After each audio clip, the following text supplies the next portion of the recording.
And there the director said, if we wouldn't have Schwarzenegger, we would have to build one. Now think about that. And then when I did Terminator, I'll be back. Became one of the most famous lines in movie history, all because of my crazy accent.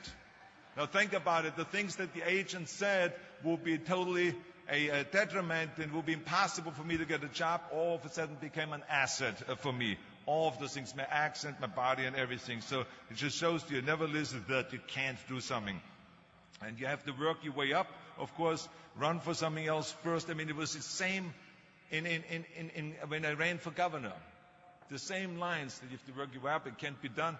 And then, of course, I ran for governor, and the rest, of course, is history. They said you have to start with a small job as mayor, and then as assemblyman, and then as lieutenant governor, and then as governor. And they said, that's the way it works in a political career. I said, I'm not interested in a political career.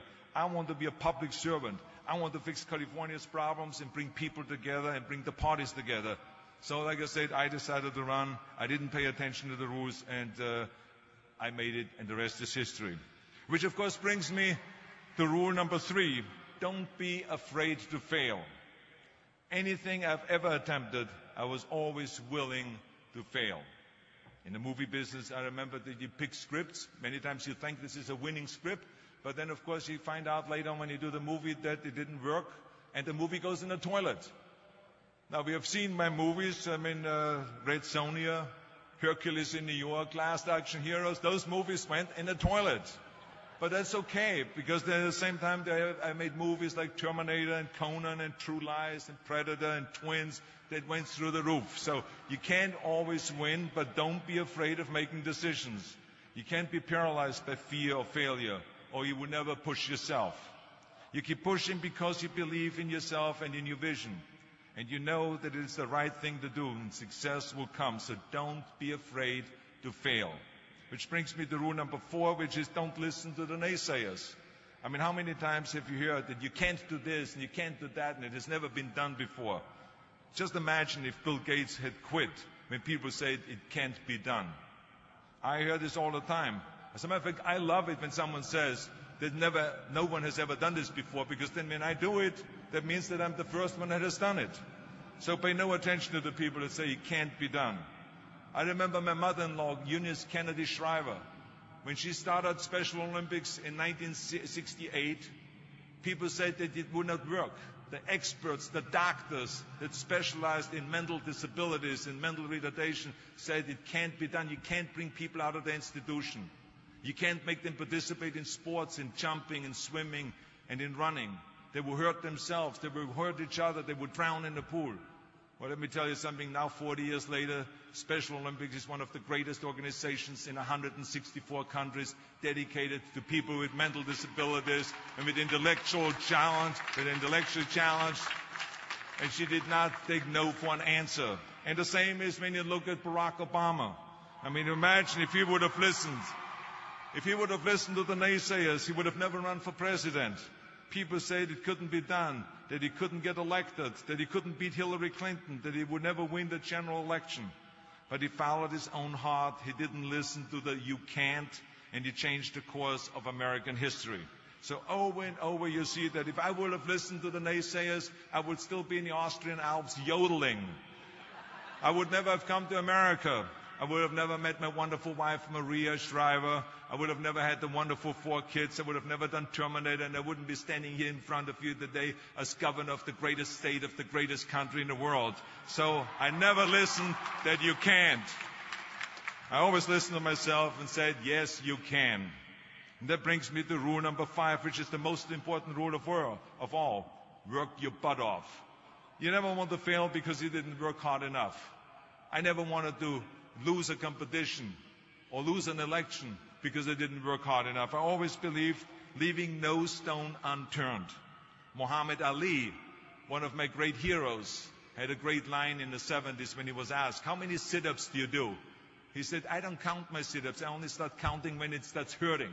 When I feel pain, that's when I start counting, because that's when it really counts. That's what makes you a champion. And that's the way it is with everything. No pain, no gain. So many of those lessons that I apply in life, I've learned from sports, let me tell you, and especially that one. And let me tell you, it is important to have fun in life, of course, but when you're out there partying, horsing around, someone out there at the same time is working hard. Someone is getting smarter and someone is winning. Just remember that. Now, if you want to coast through life, don't pay any attention to any of those rules. But if you want to win, there's absolutely no way around hard work. None of my rules, by the way, of success will work unless you do. I've always figured out that there's 24 hours a day. You sleep 6 hours, and you have 18 hours left. Now, I know there's some of you out there now and says, well, wait a minute, I sleep 8 hours or 9 hours. Well, then just sleep faster, I would recommend. Because you only need to sleep 6 hours, then you have 18 hours left, and there's a lot of things you can accomplish. As a matter of fact, Ted Turner used to say always, early to bed, early to rise, work like hell, and advertise. And of course, all you know, you know already those things, because otherwise you wouldn't be sitting here today. Just remember, you can't climb the ladder of success with your hands in a pocket. And that takes me to rule number 6, which is a very important rule. It's about giving back. Whatever path that you take in your lives, you must always find time to give something back. Something back to your community, give something back to your state or to your country. And my father-in-law, Sergeant Shriver, who is a great American, truly great American, who started the Peace Corps, the Job Corps, legal aid to the poor. He said at Yale University to the students at a commencement speech, tear down that mirror. Tear down that mirror that makes you always look at yourself. And you will be able to look beyond that mirror, and you will see the millions of people that need your help. And let me tell you something, reaching out and helping people will bring you more satisfaction than anything else you've ever done. As a matter of fact, today, after having worked for Special Olympics and having started after-school programs, have promoted fitness, and now with my job as governor, I can tell you, playing a game of chess with an 8-year-old kid in an inner-city school is far more exciting for me than walking down another red carpet of a movie premiere. So let me tell you, as you prepare to go off into the world, remember those 6 rules. Trust yourself, break some rules, don't be afraid to fail, ignore the naysayers, work like hell, and give something back. And now let me leave you with one final thought, and I will be brief, I promise. This university was conceived in 1880, back when Los Angeles was just a small frontier town. 125 classes of Trojans have gone before you. They have sat there exactly where you sit today, in times, in good times and in bad, in times of war and in times of peace, in times of great promise and in times of great uncertainty. Through it all, this great country, this great state, this great university have stood tall and persevered. We are in tough times now, and there's a lot of uncertainty in the world, but there's one thing certain: we'll be back. And we will be back. We will be back stronger and more prosperous than ever before, because that is what California and America have always done. The ancient Trojans were known for their fighting spirit, their refusal to give up, their ability to overcome great odds.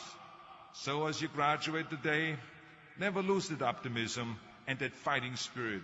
Never lose the spirit of Troy. Because remember, this is America, and you are USC Trojans, proud, strong, and ready to soar. Congratulations, and God bless all of you. Thank you very much. Thank you.